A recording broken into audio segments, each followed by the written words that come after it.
जय हिंद, जय भारत। स्वागत है आप सभी व्यूअर्स का आपके अपने चैनल जनजागृति फैक्ट्स में।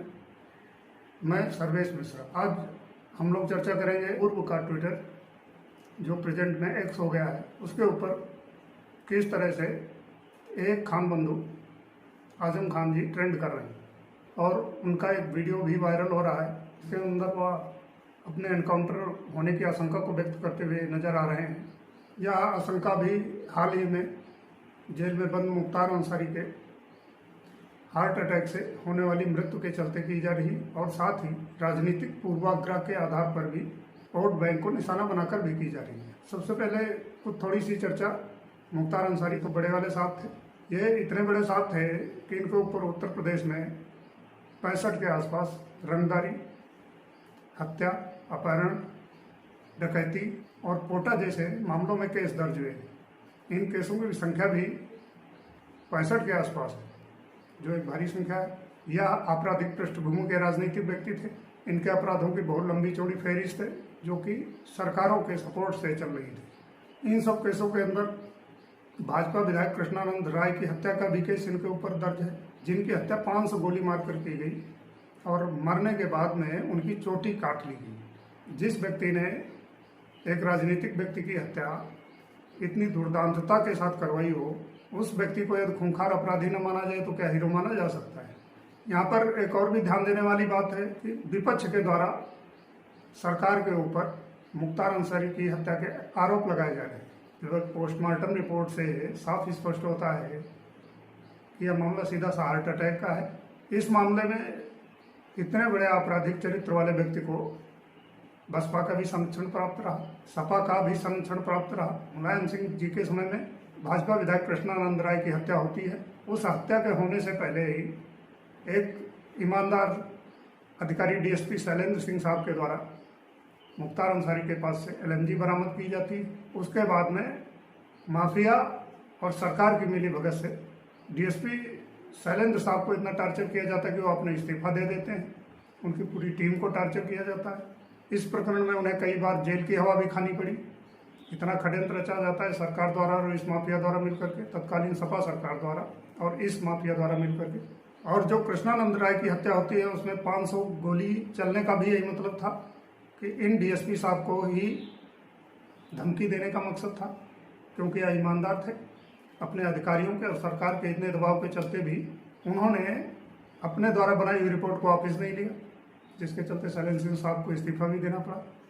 इन आरोप प्रत्यारोप के दौर में यह सब कुछ भी सब जनता ने काउंट करना चाहिए कि पीछे के समय में इस आपराधिक पृष्ठभूमि के व्यक्ति को किस तरह से सपोर्ट किया जा रहा था और अभी ये लोग राजनीतिक मकसद को प्राप्त करने के लिए, सहानुभूति हासिल करने के लिए इस मामले को हवा दे रहे हैं। अभी यहाँ पर अगर आंकड़ों की बात की जाए, इस सरकार के काल में जितने भी इनकाउंटर हुए हैं उनमें से ज़्यादातर एनकाउंटर तो हिंदुओं के ही हुए हैं। मुस्लिम समुदाय के कुछ एक गिनती के नाम हैं जिनके ऊपर वोट बैंक की राजनीति करने के लिए विपक्ष द्वारा इतनी हायतौबा मचाई जा रही है, जनता को भ्रमित करने की कोशिश की जा रही है। कोई भी राजनीतिक आरोप लगाने वाला व्यक्ति यह चर्चा नहीं कर रहा है कि पिछली सरकारों में किस तरह से इस भयानक माफिया को सपोर्ट किया जाता था। यह सब कुछ काउंट करने की जिम्मेदारी हम सब जनता की है। इसके साथ भी एक तथ्य अभी देखने वाला है कि विकास दुबे की जब हत्या होती है तो उसमें कितने हिंदू जनाजे में शामिल होने गए थे। विकास दुबे की अंतिम यात्रा में, अंतिम संस्कार की यात्रा में कितने हिंदू शामिल होने गए थे, कितने हिंदू इकट्ठे होकर के उन्हें सपोर्ट कर रहे थे। यहाँ पर विपक्ष द्वारा हिंदू मुस्लिम एकता का, गंगा जमनी तहजीब का और भाईचारे का ज्ञान हिंदुओं को दिया जा रहा है। यहाँ पर काउंट करने वाली बात यह है कि जो मानसिकता याकूब मेनन के जनाजे में 2 लाख की संख्या में इकट्ठी होती है, जिंदाबाद के नारे लगाती है, फिर अतीक अहमद के मामले में, उसके बाद में बदायूं कांड के आरोपी साजिद, जिसने 6 और 7 साल के नन्हे मासूमों की हत्या गला रेत करके कर दी, उसके जनाजे में 50,000 की संख्या में इकट्ठा होते हैं।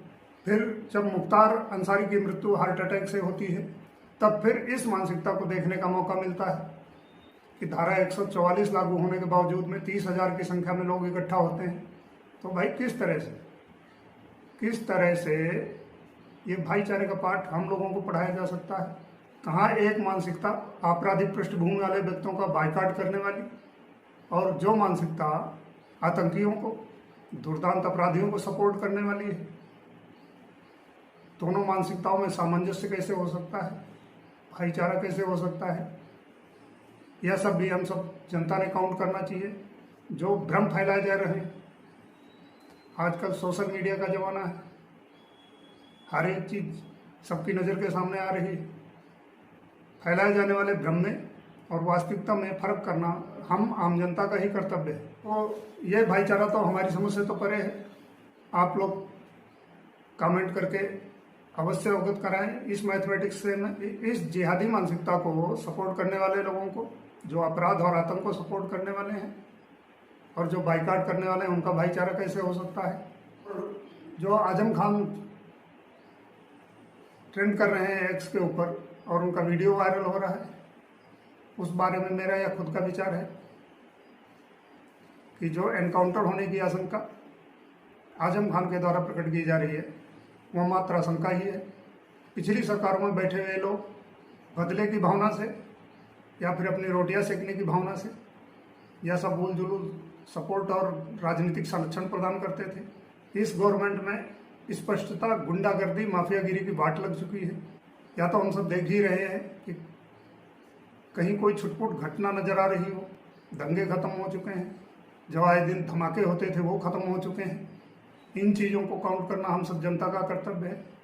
आजम खान साहब के बारे में मेरा यह मानना है कि आजम खान जो है वो कोई आपराधिक पृष्ठभूमि के व्यक्ति नहीं है। इनके ऊपर जो आरोप लगे हुए हैं वह छोटे मोटे चोरी वोरी के आरोप हैं, या फिर ज़मीन वगैरह कब्जाने के आरोप हैं, लाइब्रेरी से बुक्स चुराने के आरोप हैं। यह सब दुर्दांत आरोप की श्रेणी में नहीं आते हैं। हालांकि बड़े हो सकते हैं ये आरोप, लेकिन दुर्दांत आरोप की श्रेणी में नहीं आते हैं। तो यह जो आजम खान साहब का वीडियो वायरल हो रहा है और आजम खान साहब ट्रेंड कर रहे हैं एक्स के ऊपर, यह आजम खान साहब की सिर्फ आशंका मात्र ही है, या फिर इसके पीछे विपक्ष का राजनीतिक आरोप प्रत्यारोप करने और वोट बैंक की राजनीति करने का उद्देश्य भी हो सकता है। आजकल सब जनता बहुत समझदार हो चुकी है। सोशल मीडिया के माध्यम से हर एक बात का पता लग रहा है सभी को। कोई भी इतनी आसानी से पोल पट्टी पढ़ाई नहीं जा सकती हम पब्लिक को। जिस तरह से आपराधिक पृष्ठभूमि के व्यक्तियों का पिछली सरकारों द्वारा संरक्षण किया जाता था, उसको देखते हुए सरकार के ऊपर लगाए जाने वाले आरोप तो वोट बैंक की राजनीति ही महसूस हो रहे हैं। फिर मिलते हैं अगले वीडियो में। जय हिंद, जय भारत।